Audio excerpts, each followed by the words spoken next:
Hello, everybody, and welcome to the Road to Passwordless, our monthly webinar. In this one, we're going to go about all the things you have to know before you start going passwordless. So first of all, I am Igal Flegmann. I am the co-founder and CEO of Ketos. I was at Microsoft in the team in charge of doing the passwordless authentication and all that stuff for a while. Now I'm at Ketos helping people go passwordless. So let's get started. So first of all, why should you go passwordless? And this is what all the vendors are going to tell you. It simplifies authentication. It dramatically reduces exposure to phishing attacks and account takeovers. And you'll see stats that it's actually like 99% accurate because the easiest way is to steal a password or to phish someone.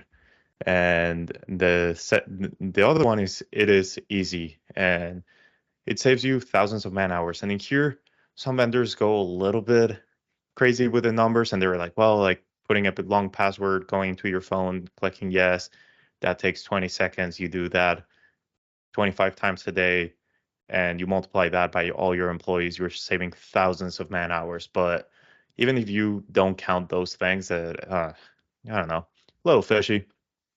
You still save thousands of hours on help desk calls. Like every time someone forgets a password, doing the password reset, because usually these passwordless methods, one, they're super easy to use, so there is less account forgetting, or like it's harder for people to like lose their YubiKey and so on. So, and you usually have easier recovery methods, so it actually saves you help desk time and employee time on doing all those things.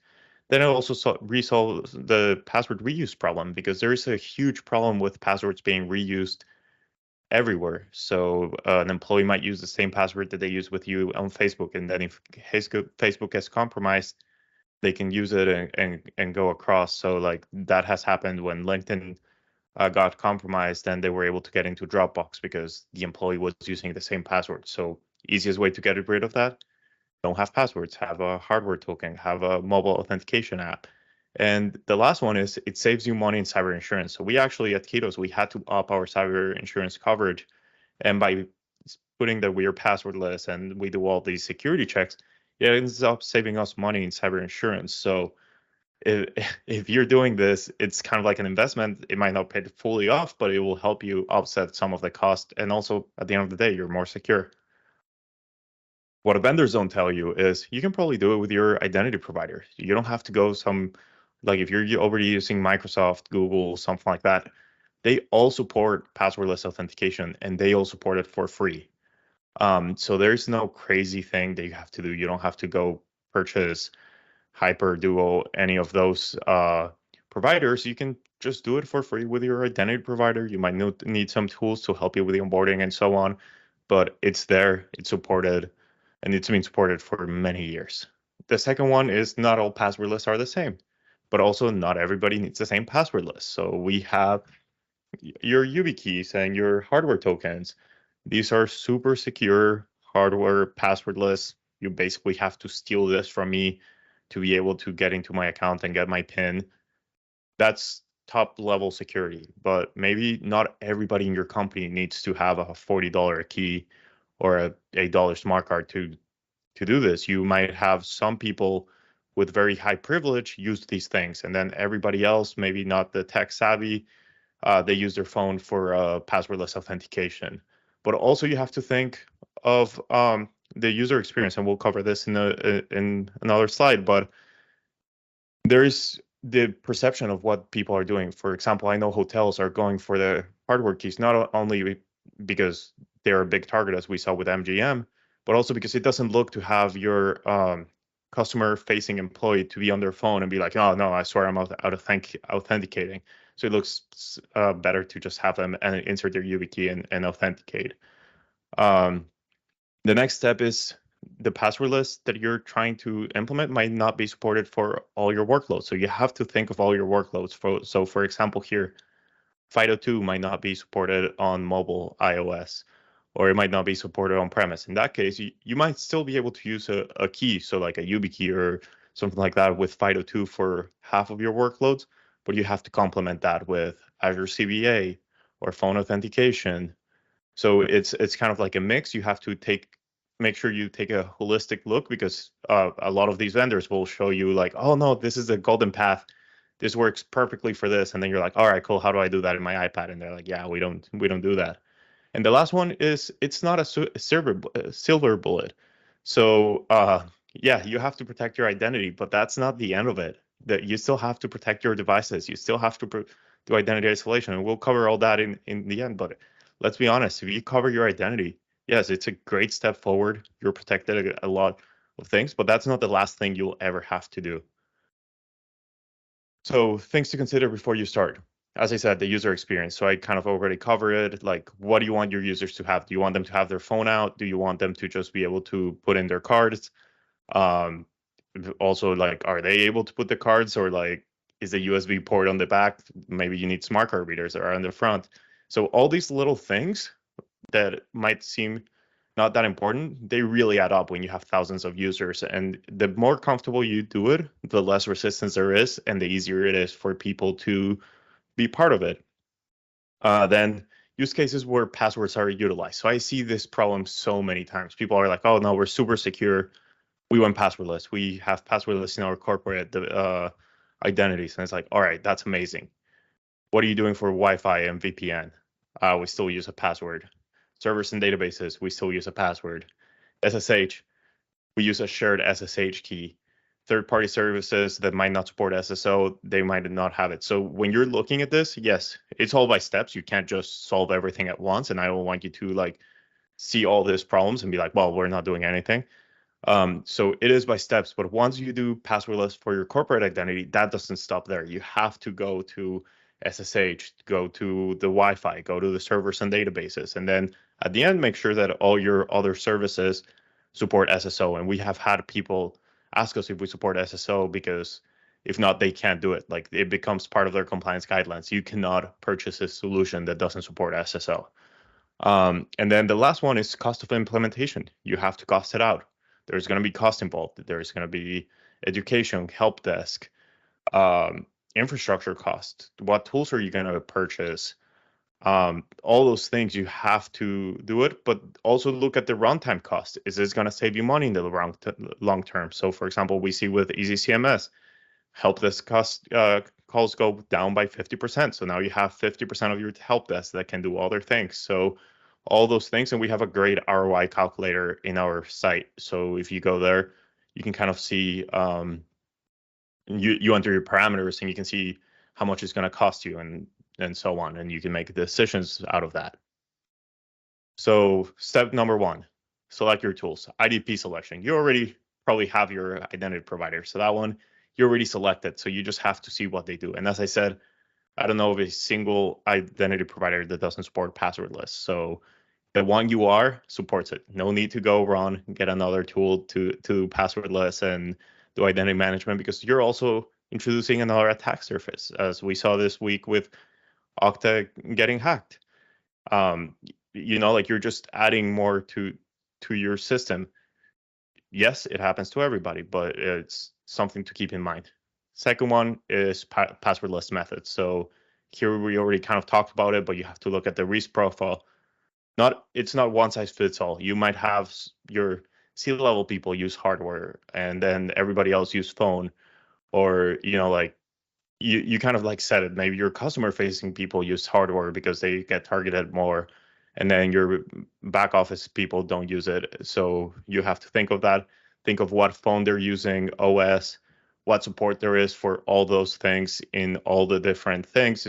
Also, there is like, if you're asking people to install the Authenticator app, is it in their personal device? Because they might say no. So you have to think about that. They might say like, no, we don't want any corporate stuff in our device.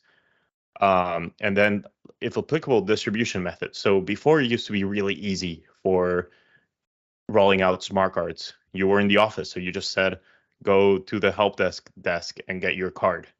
Now, a lot of people are remote. How do you deliver those cards everywhere? Do you have a tool that helps you with that? Do you have a way of doing it, or do you fully outsource that? So we have customers that ask us to send the keys to the people. So, something to think. The next one is Windows Hello for Business. So let's talk about it, because Microsoft will tell you like, yeah, Windows Hello for Business, that's all you need. Go passwordless with Windows Hello for Business. Then everybody else says like, you need more than Windows Hello for Business. So let's address the elephant in the room. Windows Hello for Business is great. We use it at Kiddos. It's basically like a smart card because it's something you have your laptop. So they literally have to take your laptop and something your PIN or something your face or a finger that you're using with your laptop. The only problem with Windows Hello for Business is the enrollment. So you cannot enroll a new laptop with the old laptop's Windows Hello for Business. So for that cases, what we do is we have a YubiKey. That one you can use in the Ubi experience of Windows. You enter it, then you register your Windows Hello for Business, and then you keep your YubiKey as the second factor. So that's your your laptop gets lost, you have Windows Hello for Business. Your YubiKey gets lost, you request a new one, you have Windows Hello for Business to onboard the new one. So you keep kind of like those two, because usually they recommend having like a fail-safe if one gets broken or something, or like you forget your laptop, you have your YubiKey, you can authenticate. So that's kind of how we do it. So yes, Windows Hello for Business is a great option, but you need something to bootstrap Windows Hello for Business. So that's a great way to do it. And if your risk profile allows it, you might be able to do Windows Hello for Business and bootstrap with a TAP. I personally don't like TAP because TAP, temporary access pass from Microsoft, is just a password that you have to get from your support team that might get social engineer, how we did with MGM. So something to keep in mind. Another thing is your tools. You got to select some lifecycle tools that make it easier. Are you going to manually control all these hardware tokens, all these things? If a user leaves, are you revoking the certificates? Are you revoking the FIDO2 keys? If someone loses a key. So there's tools out there, CMSs out there that help you with that. So look into that. And as I said, most of these tools, at least I can speak for our pricing, it's actually way cheaper than trying to do it manually. So at the end of the day, it ends up saving you money. And then, as I mentioned in the last slide, tools to fully cover your organization needs. So you start with something, you start going passwordless, but make sure you have a radio server that will allow you to do Wi-Fi authentication with certificates. You have PAM software to be able to authenticate into servers and remove access when you're done. Check if your Wi-Fi and VPN support multi-factor. If not, you will have to upgrade. So then the second part, and this is the most crucial part of the whole process, is select a small security inclined users that will pilot this, tell you all the problems, where you can improve, what things they need, and invite them to the planning. So if you invite them, and this is something I did at Microsoft, we invited them to the planning, we invited them to the meetings, asked their requirements, and ensure that we were meeting their needs. And if they had a question, we helped them answer. Once we ran that for a few months, we fixed all the issues that they had. We thought of all the things that might come up, created guides. So this is a great point to create guides. Every time they ask you a question, write it up, make it a guide. So when you deploy this to thousands of users, all of a sudden you have a guide for everybody. So yeah, once you enable the passwordless authentication, you get those type of things, you mitigate the issues. And once you have that, you expand to someone in your leadership team. This is key. So now you have the amazing experience that you're aiming to have for all your employees. Now you go and do this for the executive team. That gives you kind of like the power, the buy-in that you need for them. So once they live it, they will see like, oh yeah, this is actually good. This is actually more secure. And it's not that bad, like there's a few things you get used to.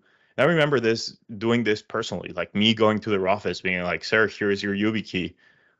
This is how you use it. You plug it in. Here are some tips that I used to use to make it easier. And you come up with those tips. And honestly, if you guys have questions, happy to talk hours about tips about like how to make it more seamless. If you have multiple identities that I'll talk in the North Star, how you keep those isolated and so on. And then at the end, you explain the cost savings long term. When you're talking those meetings, you got to talk about the long term. As I said, avoid those crazy numbers. You don't want to say like, oh, we're going to save $10 million, even though my budget is $1 million. That doesn't make sense. So make sure you are actually using real numbers. There's a lot of Forrester and Gartner numbers out there that actually help you make the point. And also they might ask you, okay, in our POC, how much money have we saved? So keep track of those how many less support requests you're getting. And so if you see this steep decline, you can really help you to roll it out to the rest of the organization. So really nailing this will really help you get buy-in. So then the last step is setting up the North Star. So as I said, going passwordless in your corporate identity is just a start. So you're starting with going fully passwordless, but then you need to do identity isolation. So, you have your corporate identity. So for example, at Kato's, you hack my email. You only get access to my email. You don't get access to production. You don't get access to any of that stuff because that's in a completely different identity that is completely isolated, completely different YubiKey, different domain, different everything. Then we take it to a different level. But this is, as I said, this is not for everybody. We run PKI and passwordless authentication for large enterprises and government. So we have to take it to a whole new level. So we do device isolation. So basically, I want to access production. I have to request access. So that's the just-in-time access. So I request access. Someone else approves it. I go to my special laptop that it's only used for accessing production, and it has checks that it's secure and all that stuff. It meets my conditional access policies. And then I access production. Obviously, that's a little too much. Most people with just having either identity isolation, fully passwordless, and conditional access, make sure you're coming from like a trusted device, trusted IP, there's no impossible travel, all those things is good enough. And then the last thing is move left. So, okay, once you secure your environment, you secure your production environment, you'll see attackers move left in the production cycle. So they'll try to attack your code. They'll try to attack your developer identities. So you have to keep that in mind. Maybe you'll have to do just-in-time access to GitHub. And the last one, and this should be at any stage, you always treat your infrastructure with the assume breach mentality. So you are always trying to find that someone is in there, like you're always trying to detect, you always have alerts, and you always treat every alert as an intrusion. So if you get an alert, so for example, we have an alert for if anything changes in our Azure environment. If we get one of those, we actually trigger everything to make sure that it was a known good. So like if we see that someone is like, like an employee changed something, we call them up and be like, hey, was this you? Or like if we're in the office, hey, was this you? Why did you do this? Why didn't you? So treat every single one of those alerts as if it's someone a bad actor, because you never know when it's actually a bad actor, and you don't want to ignore one of those alerts. So with that, we move up to Q&A. So if anybody has any questions, this is the time to ask it. Thank you so much for joining us. And if you have any questions that come up or anything, always feel free to email us, and have a great rest of your day.